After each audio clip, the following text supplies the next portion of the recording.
শুভ আছে? না এসব পারছে কি শুরু করছো তুমি?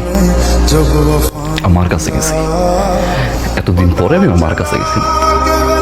তোর মামার কল, মামির কল, খালার কল, বাবার কল, মায়ের কল।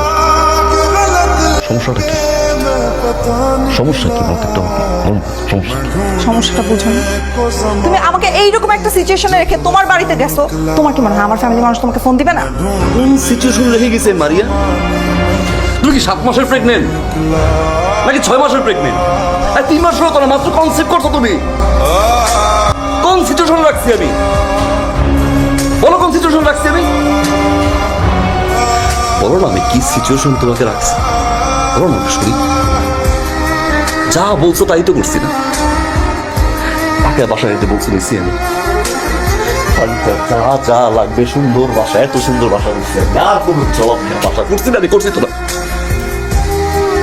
তো মামা আসছে, মামি আসছে, বাবা আসছে, আমার কোনো আপত্তি নেই। আমার মা আসছে।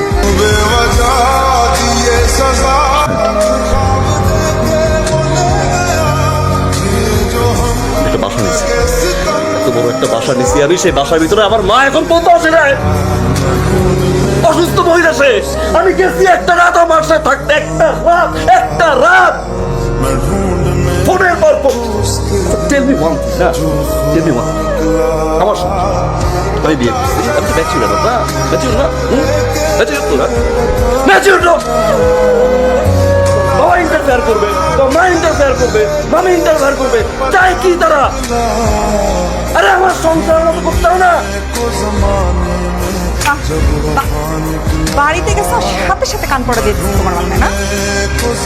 আল্লাহই জানে অসুস্থ না কেউ।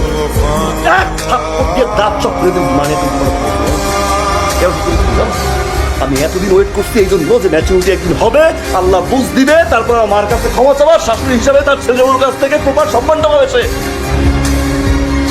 তোমার মতো নেই দিন দিন। এই যাও। আমি না তোমার সাথে আর সংসার করতে চাই না।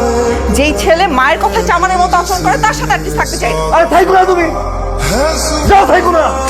ফ্যামিলির তো শিক্ষা নাই, মায়ের তো শিক্ষা নাই। আমি তো মার আম্মা